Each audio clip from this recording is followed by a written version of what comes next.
Hello, I am here with Kate Bacik ahead of her fight against Paulina Christina at Invicta. How are you doing today? Hey, yeah, I'm good. Thanks for having me on. How you doing? I'm doing good. How, so this is obviously your first fight in Invicta. How are you feeling going into this? I feel good. I feel ready, and I'm excited to finally get started fighting for Invicta since I've been signed with them for a while now. So it'll be good to get that debut done and over.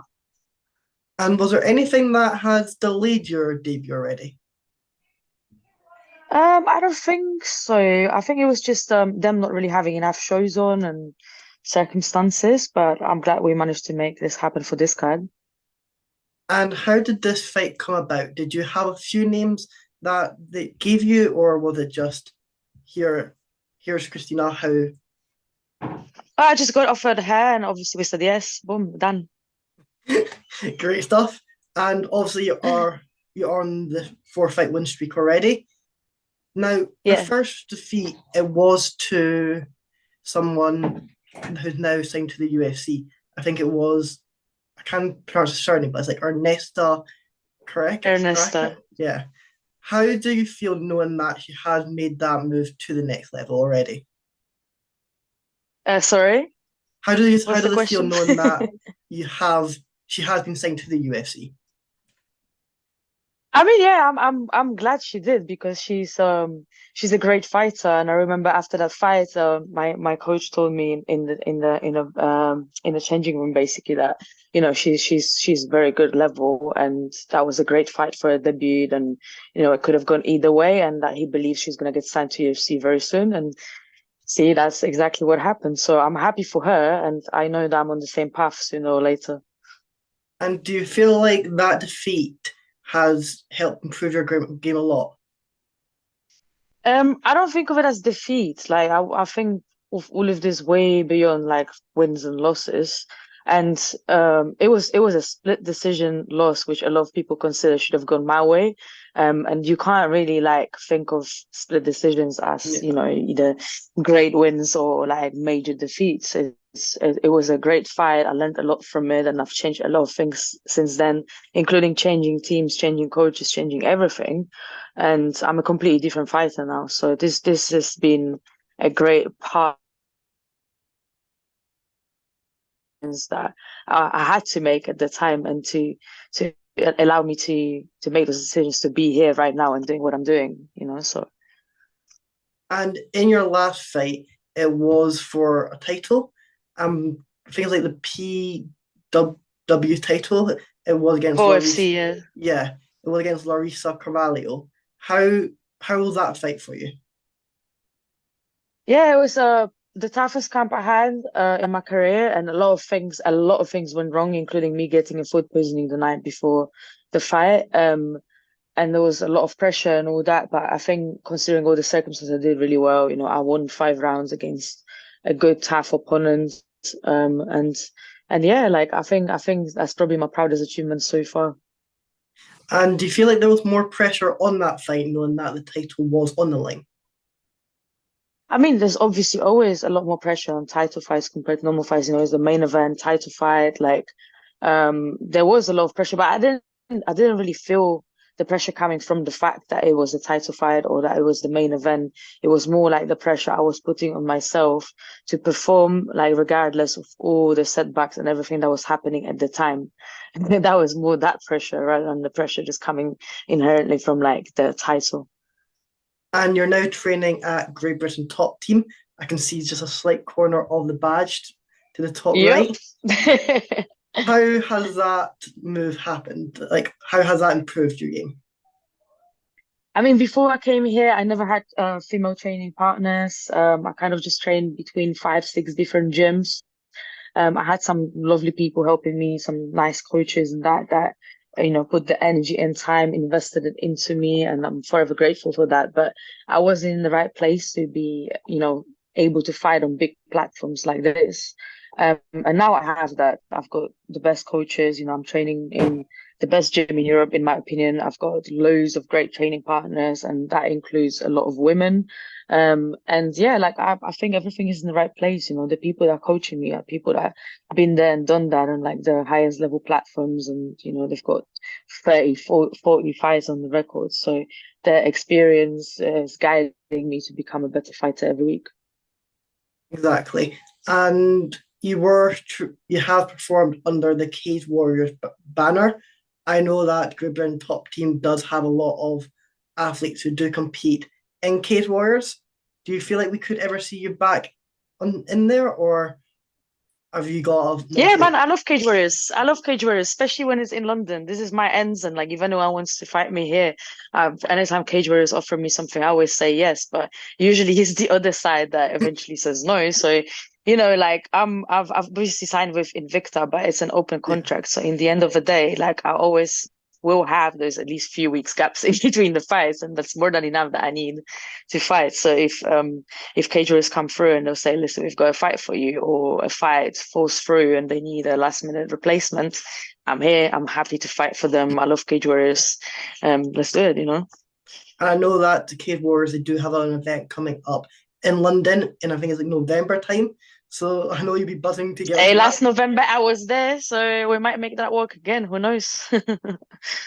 And obviously, how big do you feel like the MMA game for the women is in the UK? Do you feel like it's now on the rise? I know we do have a lot of good fighters coming up. I know you have like Gemma Old, Kennedy Freeman, Rui Hudson, Emar Darcy. How do you feel like the women's game in the MMA in the UK is so far? Oh, it's definitely like the women's MMA in the UK is definitely on the rise, and it's really good to see that because it wasn't like that even a few years ago. And that just indicates that this country has become a good environment for women athletes, for women fighters to learn, evolve, and grow. It's not like such a weird thing now to be a woman, to be a fighter. Like there's a lot more of that, and you see women from all sorts of gyms in the UK making it to the biggest stages. UFC, PFL, Bellator, Invicta, all these big platforms. Especially like overseas, they were kind of out of reach, like even for Yeah. guys just a few years ago. Whereas now you see a lot of women on them, and it's good to see that. It's just a few people leading by example, and then the rest following, because you just got to open the doors, and then more people will go through. And do you feel like with all these people coming up, especially in the UK, do you feel like that could convince Cage Warriors to bring back a women division? Oh yeah, they're already on the path to do that, but I Yeah. just don't understand why they don't do belts and the actual proper rankings and proper title fights for women. They should definitely do that, especially that they should tap into that market now in here. And like there's a lot of talent, so why not to explore that? And you see what happens to people like Molly McCann, who obviously was the Cage Warriors champion and now she's in UFC. So Yeah. why not? There've been people that paved the way. So I don't even know why they dropped it. But now that they actually have women fights on, they should definitely bring back the divisions. But also they should get better women to fight, because there's a lot more depth to talent, and sometimes Yeah. I feel like they're just getting random people like Jenny Lyon, who should not have a right to fight on a platform like this, just to fill in. Whereas I'm sure that there's girls that are training hard, that are actually talented and skilled, a lot more than that, and they should have that spot instead. And do you feel like that is where companies like Invicta does shine? Because I know Invicta have got things like an all women's organization. Do you feel like they're helping you build up that platform and getting women's MMA out there? Yeah, for sure. So you obviously have Invicta, which has always been like the staple for women's MMA, like, and then you've got Palazafina as well that are doing the same over there in Canada. And it's good to see that. And obviously, in women's MMA, sometimes the issue is the depth is not quite there just yet. So say you've got a pullout, or like you just keep killing people, you're gonna have hard time getting matched. Whereas when you sign to a promotion as a female only promotion, like you've got better chances of being active, just because the entire roster is just women. So, it should be a lot easier to get fights and to always be busy. Yeah, exactly. And after this fight, as long as all goes well, when are you targeting to get into that cage? I know that there is two events coming up after this. Are you planning on getting on one of those, or are you looking to have a little bit of time after this? Hey, if you're asking me, I want to be in all of them, always. But obviously, this is not just depending on me. I'm planning on putting a performance that will want Invicta, that will make Invicta want me back on the show ASAP. Yeah, And hopefully that's going to go according to plan. And if not, then obviously I can always stay active fighting elsewhere. exactly. And you have got an impressive record to get onto these cards. Now, with the Invicta card, it is getting headlined by Jennifer Maya, who also was part of the UFC. How big do you think that signing was, and how much do you think her being on this card is going to bring more eyes to it? Oh, for sure. She's a great fighter and she's been through so many like tough fights and stuff. So she's got a great following, and a lot of people I think will be watching that. A lot of people will be looking forward to this event. And I think every single fight on this card is gonna be good, It's like I wouldn't say that there's a single matchup that I look at and be like, oh, this is gonna be a boring fight. I think when you give women a platform like this, they will do everything they can to perform and to show that they've got what it takes to be on it.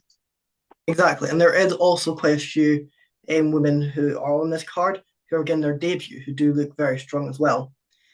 Now, speaking a bit more about you, you are now coming into this fight. I think it is a flyweight fight. However, Yeah. you have also been in bantamweight. Do you feel like this is your natural weight class now? So in my entire career, I've kind of fought between flyweight and bantamweight. I've never actually been at the limit with bantamweight. I usually win like 60 point something.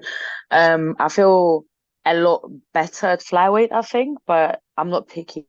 So if I can make the weight, I'll take the fight. It's a matter of also like what sort of fight, the time, the opponent, all of that. But my weight class is flyweight. That's what I would like to be. That's what I'd like to stay at. But we'll see how it goes. Like I'm not saying that I'm never gonna go up to bantamweight because maybe one day I'll realize this is what my body wants to do. And like Yeah. I'm very flexible in that aspect. I'm not like clinging onto one weight class and just putting my name on it. That's what it is. I know what I prefer at the moment, but things can always change. And you never know, you might be able to become a double champ in both divisions. You certainly have Hey, done. exactly. Is there anyone currently in the UFC or that you are wanting to fight? Like, is there anyone that you're looking at and being like, I can beat them? Oh, everyone. Everyone. I want to fight everyone in the UFC. You can't be picky. I think, everyone who is signed to UFC, everyone who's on the roster is there for a certain reason, whatever Yeah. whatever that is in the skill set that made, these people think like we want that person. I want to be the one to test it, I want to, every opponent brings a different challenge. So I would never look past someone and be like, nah, this shit. Like I think there's always something like that they're really strong at, they're really good at, something that naturally talented at. So it would be really good to like, explore that level of competition. And how does it feel? Had there ever been any talk surrounding you getting called up to either the Contender Series or to a UFC event? See, I don't like to spread rumors, so I'm just gonna choose silence. That's fair enough. And how big do you feel like the UFC coming to Manchester was for the UK scene? It would have been a lot bigger if it was at the normal UK time and people were Yeah, able to watch it at the time that, they were not falling asleep by the time of the main event. I think UFC would have got a lot more exposure and a lot more eyes on it, a lot more pay-per-views sold as well in Europe if they'd done it like a more civilized European time. And I'm pretty sure that it's like the middle ground where, people in the US would still watch it, like yeah. both East Coast and West Coast kind of merged together and then Europe. But yeah, I think it's always great when UFC comes to UK and you can have all these British and Irish fighters on the card. But again, like, it was just shocking that they decided to do it at that time. Exactly. And even if they just did a wee bit earlier, that doesn't really affect the American time because it just puts it a little bit earlier. Yeah, exactly. And do you feel like the UFC kind of like missed the boat in bringing some talent from other companies like Cage Warriors onto the card? Sorry, I couldn't hear the entire question. Do you feel like the UFC kind of missed the mark in trying to show off the entire UK scene by bringing some fighters up from companies like Cage Warriors? Well, Cage has been like the main feeding kind of promotion in Europe for quite some time. So I think, the UFC are always on the lookout. They're always watching that and they're always seeing who's doing well. For example, my teammate Lonnie, obviously he had a great run at Cage Warriors and now he's going to have a chance to fight on Contender Series and he will get signed to UFC through that. So yeah, I think, like this is one way to get into UFC for sure, the hard way. Exactly. And do you feel like some athletes are just needing to prove themselves a bit more? I know like Jordan Vucinic, he was a former Cage Warriors champion. He was on a four-fight win streak. However, it looked like from the outset just a little bit too long before he was eventually signed to the UFC. Everyone is on a different path, and I think Jordan is that sort of person that he's always been very confident in himself and his skill set, and he's just patient, like he knew this will happen. And he said that multiple times, like, when and it doesn't matter how long it's gonna take. And now he actually got the chance, he stayed consistent, he carried on doing what he could brick by brick and he got to the point where he got faced with an opportunity and he took it, and like he's ready for that because he's been ready. Yeah, And it's going to be great to actually see what he can do now. Some people just have it the hard way or the long way, but it doesn't mean that, like it's they're not going to succeed. exactly. And even though it was a hard way, he has eventually got into the UFC. So now we've been able to showcase that talent. Now, speaking a bit more Exactly. about your gym, how does it feel having these UFC level fighters train there? I'm pretty sure if I remember correctly, Nathaniel Wood, Veronica Hardy, they train at GB Top Team.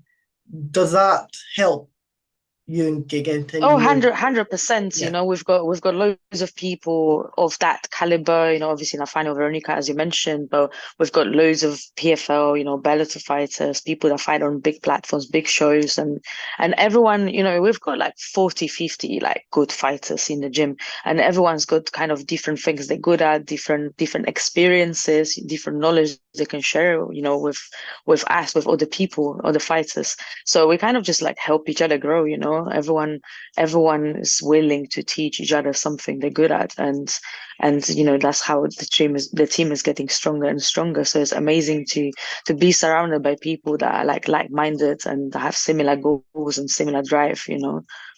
yeah. And speaking about your amateur career, you did have two fights in the amateur, and then you moved into that pro career. What was it about those two fights that made you go, you're now ready to become the professional? It was actually three fights, but one of them was like weirdly sanctioned, so it's never gonna count. But I struggled to get matched at amateur. Even those two fights were a struggle, big struggle. And like I just knew that I've been training for so many years, across different disciplines, and I just want to fight. I don't really care whether it's like amateur pro. I don't need an amateur career. Like the pro route works better for me anyways. I prefer longer rounds. I like elbows. Like, I like the less rules, the better, basically. And I felt ready. My coaches said, do it if you feel like it. So this is where we at, like how many years can you be training for like amateur fights and they keep getting cancelled and you Yeah. never really get to fight. So that was one way to get experience just straight into pro ranks. And I'm glad I made that move. And do you feel like when you were moving into that pro scene, that was you kind of pressing a reset button on your career because you were going from that 2-0 back down to zero? I never thought of it like this, like um I don't know, like I don't really pay that much attention to the record. Like sometimes people ask me what my record is and I don't even remember. Like I forget or like it's not the most important thing to me. Like Yeah, it's more like the experience. Like it's a continuous process. I don't see it as like the amateur ended here and the pro started here. It was all a continuous journey ever since I stepped my foot in the gym when I was 17 years old. Boom, up to this point. We continue, and it doesn't matter. It's just, it will go like this or like that. It doesn't matter. We keep going forward. We keep going up. And what was that got you into the cage to start off with? Like, what inspired you? I just really like violence. and, and I guess it's better to do it in a controlled environment than in an environment that can, legally get you fucked up. Exactly. Better getting the punches in the cage instead of in the streets. Yeah, definitely. So do you see like this as being your way of just expressing your anger? I wouldn't say like right now I'm not expressing my anger. Maybe when I was younger, at some points it could have been that. It could have been just like being bored and not really having Yeah, any goals or anything to do with my life. So just ended up, in situations that I shouldn't really be in just because there was nothing better to do. The last thing I wanted to do is be at home, you know what I mean? So it was just yeah, outside doing madness all the time. But now like everything's changed, like I'm a different person now. I'm in my fucking 30s. I'm not that kid anymore, and like there's no anger in me. Definitely not when I fight. When I fight, I'm so composed and so calm. Like no matter what goes on in my life, once I'm in that cage, I'm actually like there's no emotions. Like there's just like baseline of just feeling content, being in the moment, being like in the zone, feeling the flow, like I love that. Literally that's the only time when I feel so comfortable in every single way. So I definitely don't fight with anger. I definitely don't feel like training allows me to like express that anger, but it helps me in terms of like no matter how I feel when I train, I don't feel like I'm just in the moment. I'm always like even if I have a bad day, training will make me feel better. It will make me feel like I've got a purpose. exactly. And how does it feel? Like, what's the difference between fighting overseas? You fought in Canada, and now this one's in America, to competing in Britain. Yeah, well, I've fought abroad a couple of times. I fought in Dubai as well. So, only those two, I think it was only two fights where I fought abroad, but those two experiences like made me realize that it's actually quite tough, like in terms of time zone and the travel. Like, when it's fight week, you tire from the whole camp. Like you've got a cat weight, you're probably water loading on the plane. Like you've got a long journey ahead. Like there's a lot of things that like are not very comfortable. And then obviously like, resetting your body clock, getting used to the Yeah, different time zone. Like sometimes you can't sleep, sometimes you can't sleep at all. Like you wake up in the middle of the night. Like it's difficult. It just makes it a little bit harder. But it's also so satisfying and also being able to travel and explore completely different places and different people, different cultures, different crowd. Imagine Canada. Like that was never on my list of like places to go or that places that I would think I'd be able to get to. And then I'm there and like imagine being stopped by some people in the crowd who know you. They've seen your fights and know who you are. It's insane. I never thought I would have that reach and that exposure all over the world. So seeing that is definitely like propelling me to go forward and keep going because it's like people notice like all over the world, people are watching. It's no longer just, fighting on local shows in London or in the UK. Like there's a whole market out there all over the world of people who want to see me perform, who want to see me do well. exactly. And when are you setting off to get to America?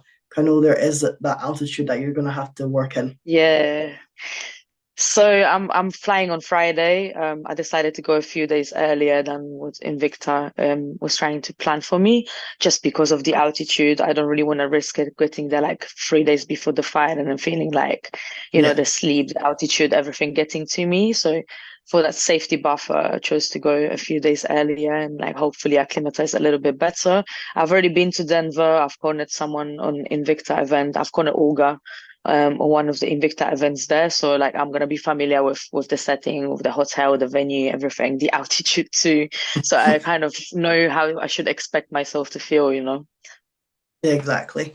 And I know you're going to put on a fantastic performance and be able to come back to the UK with the victory. So I'll just let you get going. Before you go, do you want to shout out anyone? I'll give you the final word.